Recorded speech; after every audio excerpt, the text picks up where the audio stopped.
집안일 중에 쓰레기 버리기 이걸 귀찮아서 미루다 보면 미룰수록 일이 커진다 아닙니까? 제때 쓰레기를 잘 버려야 집안이 정리가 잘 되는데 그런데 이 쓰레기 버리면서 괜히 죄책감 들 때 있지. 종이, 비닐, 플라스틱 철저하게 분리해서 배출해도 재활용이 힘든 플라스틱 쓰레기 한 무더기 버리고 오면 아유 이래도 될까 싶습니다.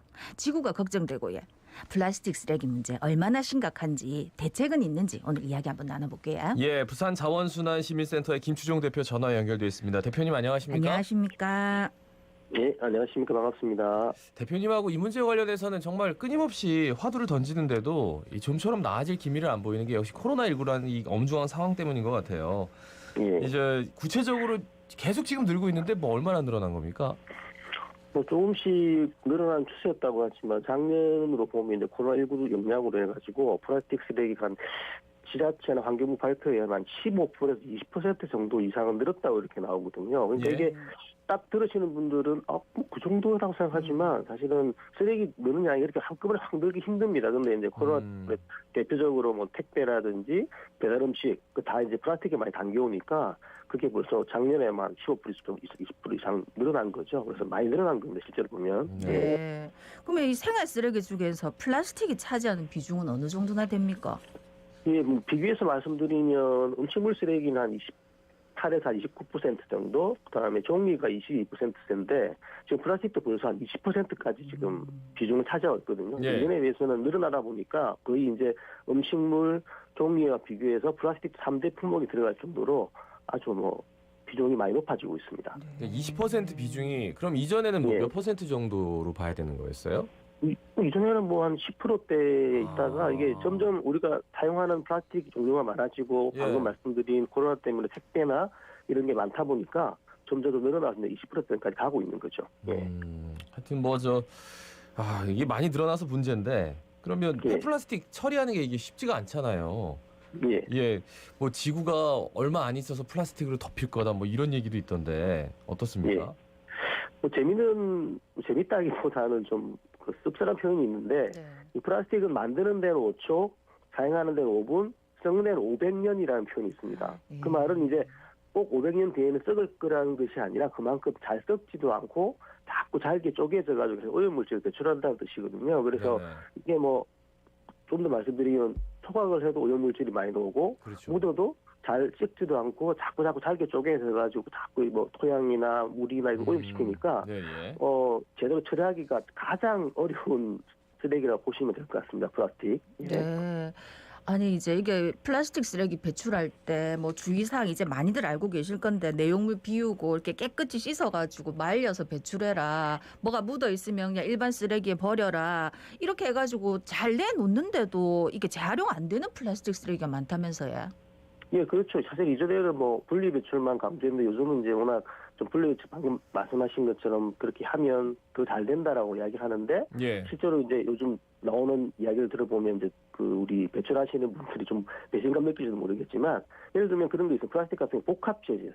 같은 재질 안에 여러 가지 섞이게 되면 그거는 분리 배출하더라도 재활용이 어렵고 네네. 그다음에 원래 만들 때부터 재활용을 어렵게 만들었기 때문에 분리 배출도 안 되는 게 예를 들면 우리가 쉽게 이야기하는 페트병 같은 경우에도 예. 이게 라벨이 잘 안 떨어진다든지 아니면 색깔이 진하다든지 이러면 그거는 분리 배출해도 재활용이 어렵게 원래 만들었기 때문에 네네. 우리 시민들이 하셔도 안 되는 거고 그다음에 설령 재활용이 가능한다고 하더라도 대부분 재활용은 민간 업체들이 하니까 민간 업체들은 수지 타산을 다 생각하거든요. 그러니까 이걸 예.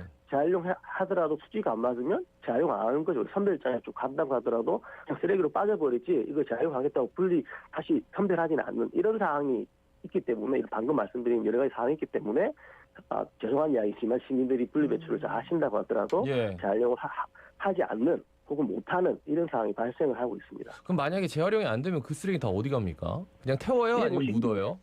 예, 두 개 하죠. 요즘은 다요? 주로 소각을 먼저 하지만 네. 쉽게 말씀드리면 재활용품으로 보냈는데 100을 보내면 50% 정도 제가 재활용된다고 하면 방송에서 말씀을 드렸거든요. 예. 그럼 나머지 빠진 50%는 소각되거나 매립되는 거죠. 소각장이나 매립장으로 가는 겁니다. 소각이 잘 됩니까? 아니면 뭐 소각한 다음에 저는 플라스틱 그 자체가 이게 액체로 바뀌잖아요. 소각하면.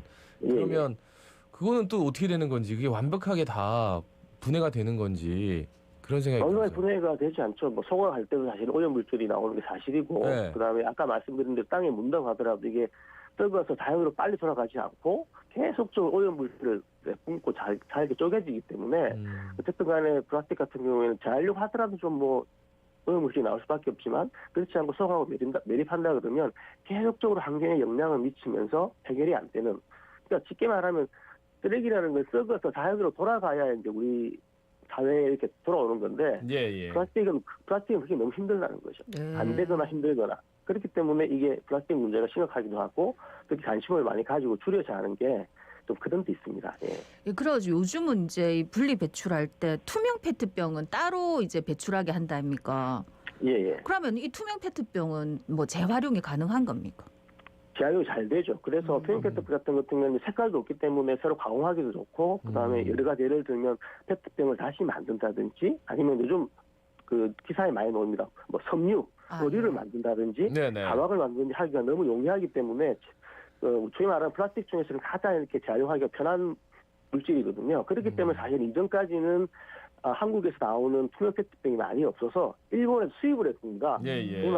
우리가 쉽게 얘기하면 버리는 건데 수입을 해서 그걸 가공해서 물건을 만들었는데 지금도 그래. 그러면 야 그것까지 수입할 필요가 있겠느냐? 그럼 우리도 투명 페트병을 많이 만들자 이래가지고 지금 뭐 음료수라든지 물 생수 같은 경우에도 투명 페트병으로 많이 바뀌고 아예 라벨조차 없는 걸로 유도를 하고 있고, 또 그렇게 나온 제품들이 제대로 재활용되기 위해서 같은 플라스틱이 아니라 페트병, 특히 투명 페트병만 따로 만드는 제도를 작년 12월 달부터 공동주택에 시행을 했고 올해 12월 달부터는 단독주택에도 그렇게 의무화되도록 지금 그렇게 만들어 놓은 이유가 투명 페트병이 재활용 용도가 가장 좋기 때문에 그런 거죠. 그러니까 플라스틱 중에 재활용할 수 있는 건 투명 페트병밖에 없다라고 할 정도로 투명 페트병은 재활용이 좋은데 그만큼 효과가 나은데 나머지 용기들 있잖아요. 특히나 뭐 화장품 용기 이런 건 다 그냥 일반 쓰레기로 버려야 된다고요?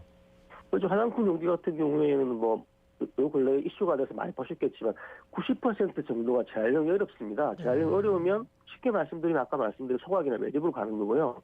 10% 정도 같은 경우에는 뭐 플라스틱 같은 게 나오면 따로 플라스틱을 만든다든지 아니면 그런 것들 만들어 재활용을 하긴 하죠. 그래서 말씀드린 대로 페트병만 재활용하는 건 아니지만 좀 그렇게 재활용이 안 되게끔 만들면 점점 그 방금 말씀드린 다시 재활용을 해서 플라스틱을 만들든지 아니면 그나마 그것을 가공을 해서 그 연료를 만들어 가지고 뭐 전기를 생산하든지 하는 거 사용을 해야 되는데 그렇지 못하고 그냥 단순하게 소각을 하거나 밀립되는 과정을 가기 때문에 우리가 재활용 잘 되게 만들어 달라. 혹은 또 페트병 같은 거 투명하게 만들고 분리 배출을 잘해서 그걸 따로 모아서 그나마 사용한 것들은 재활용을 잘하도록 이런 그런 구조를 지금 만들고 있고 그렇게 하려고 노력을 하는 거죠. 네, 그러니까 우리 시민들은 이제 가급적이면 플라스틱을 사용 안 하는 방향으로 하면서 만약에 쓰게 되면 투명 플라스틱 같은 걸 잘 분리 배출하는 이렇게 하면 되는데 뭐 우리 시민들의 노력뿐만이 아니라 그런 구조적인 것도 방금 말씀하셨지만 어떤 좀 제도들도 좀 있으면 더 나아지지 않을까 싶은데 뭐 어떤 게 있을까요? 예를 들면 이제 뭐 그 가장 필요한 것은 이 플라스틱 사용하는 것 중에 일회용품이 되게 많잖아요. 일회용 컵이라든지 페트병도 마찬가지고 그런 것들을 좀 사용하지 못하게 하는 부분들이 좀 많이 필요할 것 같고요. 그다음에 하나 더 말씀드리면 플라스틱 사용량 중에서 거의 40~50%가 제품 포장재입니다. 포장재 쉽게 얘기해서 제품을 담는 이런 포장재를 사용하는 건데 좀 그런 것들을 줄이기 위해서 요즘 또 좀 유행하는 것이 제로 웨이스트 샵이래 가지고 그러니까 포장재 없이 알맹이만 딱 사올 수 이런 것들을 유도를 많이 하거든요. 그래서 그런 것들을 유도를 해서 포장재 플라스틱을 줄인다든지 그리고 이왕 사용을 할 거면 앞에 말씀드렸지만 재활용 잘 되게 만들어야 되겠죠. 그러면 사실은 사용하고 난 다음에 재활용을 해서 다시 이제 활용할 수 있는 건데 그렇지 못하는 부분들. 그러면 재활용 잘 못 되게 나오면 지금 이제 이게 재활용 될지 잘 안 될지 평가하는 등급을 매기는 그런 게 있잖아요. 그죠? 그러면 좀 재활용 못 되게 만들면 부담을 많이 해야 되겠죠. 왜? 자기가 그냥 버린다고 끝나는 게 아니라 폐기한다고 끝나는 게 아니기 때문에 그걸 뭐 폐기하는데 환경에도 영향을 미치고 돈이 많이 드니까 분담금을 높여서 재활용 잘 안 되게 만드는 분담금 높이고 잘하는 곳을 이렇게 하는 부분들 좀 그런 부분들을 진행을 해야 되고 하나만 더 말씀드리면 그런 것들 아까 재활용이 된다고 하더라도 내가 재활용 안 되는 이유가 그 추리가 안 맞아 재활용을 안 한다고 말씀드렸잖아요. 그런 것들 민간업체가 많기 때문에 좀 민간 업체들도 한다고 하더라도 좀 공공적으로 처리할 수 있는 것을 해서 알겠습니다. 부산자원순환시민센터의 김추종 대표였습니다.